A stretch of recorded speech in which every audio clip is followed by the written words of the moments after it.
Today I would like to analyze Brown-Forman, one of the largest alcoholic companies in the world, mostly known for Jack Daniels. The stock price is down around 61%, so we're gonna take a look at the financials to find out if it's a good buy right now. The first one we can recognize is a market cap of 13.21 billion US dollar. This makes Brown-Forman the 14th largest alcoholic beverage company in the world. We can also see here we have a dividend of 3.11%, which didn't grow much in the last 10 years. Now we're going to take a look at the financials. The first thing we're looking for is revenue growth in the last 5 years. We want to invest in a growing business and not a declining business. So in 2021, the revenue was around 3.46 billion US dollar. This was a decent growth around 3% from 2020. In 2021, we had a good growth around 13%. In 2023, we had a good growth around 7.5%. And then in 2024, we had a decline around 1%. So this is something we don't like to see, but overall, I think in the last 5 years, we had a good revenue growth. So it's a check here. The next thing we're looking for is the free cash flow growth in the last 5 years. The free cash flow is very important because it can be used to pay the dividend, to pay the stock buybacks, to invest in the business, and also to pay back the debt. So in 2021, the free cash flow was around 0.76 billion US dollar. This was a very good growth, around 23% from 2020. In 2022, we saw the good growth around 5.7%, but then in 2023, we saw the strong decline around 42%. This is something we don't like to see. And again, in 2024, we saw the decline around 8.3%. So overall, this is very negative in my opinion. We can also take a look at the operating cash flow. So we can see here we have a decline as well in 2023, around 31%. So it was less than in the free cash flow decline. But also in 2024, we had an operating growth around 1%. So the reason for that is that we had a free cash flow decline is that the capital expenditures increased as well. So this means the company investing more money into the business. So overall, in the last 5 years, I think we had a free cash flow decline. So it's not a check here, and we don't really like to see that. The next thing we're looking for is a free cash flow yield over 4%. So this can also tell us about the valuation of this company. The higher the free cash flow yield, the higher the indication for our undervaluation. So we're going to take the free cash flow from 2024, 0.42 billion. We're going to divide it with the current market cap, 13.21 billion. And then we're going to get the free cash flow yield for 2024. So the number we're going to get would be around 3.17%. And that's not a very good free cash flow yield. It's under the 4% that we're looking for. So it's not a check here. We can also take a look at the future assumptions of the free cash flow. We can see here in 2025, it could be around 431 million. In 2026, around 796 million. And in 2027, around 762 million. So let's assume for 2027, around 0.76 billion. Then we're going to divide it with the current market cap, 13.21 billion. And then we're going to get the free cash flow yield for 2027. So the number we're going to get would be around 5.75%.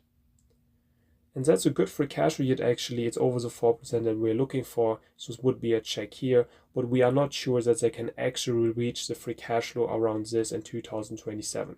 The next thing we're looking for is a debt to free cash flow ratio under 5. This means a company can repay the debt with the free cash flow in under 5 years. A very important number, because if a company has too much debt and cannot repay the debt, it can risk to go bankrupt. So first we're going to take a look at the long-term debt, 2.37 billion.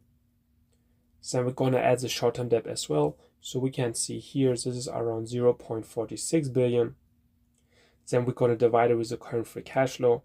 So this is around 0.42 billion.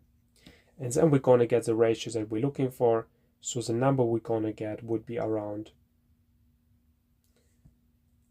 6.73. And that's not a good number actually. It's over the 5 that we're looking for. So it's not a check here. And it means it takes close to 7 years to repay the debt with a free cash flow. We can also take a look at the cash on hand, how much money this company has in the bank. We can see here around 0.45 billion. I think it's a good amount, but overall I think this company not has a good balance sheet. The next thing we're looking for is the enterprise valuation to free cash flow ratio under 25. So this can also tell us about the valuation of this company. The lower the number gets, the higher the indication for the undervaluation. So first we're going to calculate the enterprise valuation. This is the current market cap, 13.21 billion. We're going to add the debt as well, 2.83 billion. We're going to take minus the cash, 0.45 billion. So then we're going to get the enterprise valuation, so how much the whole company is worth. So the number we're going to get would be around 15.59 billion. So now we're going to divide this number with the current free cash flow, 0.42 billion. And then we're going to get the ratio that we're looking for. So the number we're going to get would be around 37.11. And this number is not very good actually. It's over the 25 that we're looking for, so it's not a check here. And we can also calculate this number for 2027 with the free cash flow assumptions of 0.76 billion.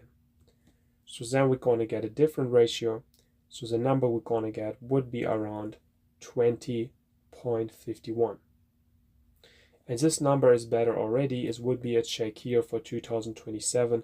But overall, I think it's an indication that this company could be overvalued right now, because we also don't know if they can actually reach the free cash flow of 0.76 billion US dollar in 2027. And with the current free cash flow, this company looks overvalued to me.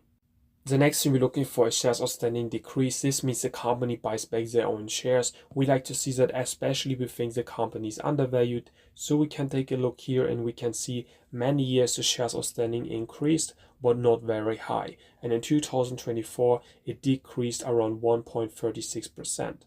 So it would be a check here, but I think this company cannot really afford to buy back a lot of their shares because the balance sheet is not looking very good. Can Brown-Forman stock be a good buy right now? The stock price is down around 60% in the last 5 years. So let's start with a positive about this company. I think we had a good revenue growth in the last 5 years. So the negative about this company is actually quite a lot. We had a bad free cash flow growth. We had a bad balance sheet as well. This is something we don't like to see. They have too much debt and the cash amount is not very high as well. The free cash flow yield around 3.17% is also not very good in 2024. With our free cash flow assumptions for 2027, it looks quite good actually, around 5.75%. The enterprise valuation to free cash flow ratio around 37.11 is also very bad. We like to see that number under 25, but with 2027 free cash flow assumptions, this number would look better already. It would be around 20.51. But we also don't really know if they can actually reach the higher free cash flow in 2027.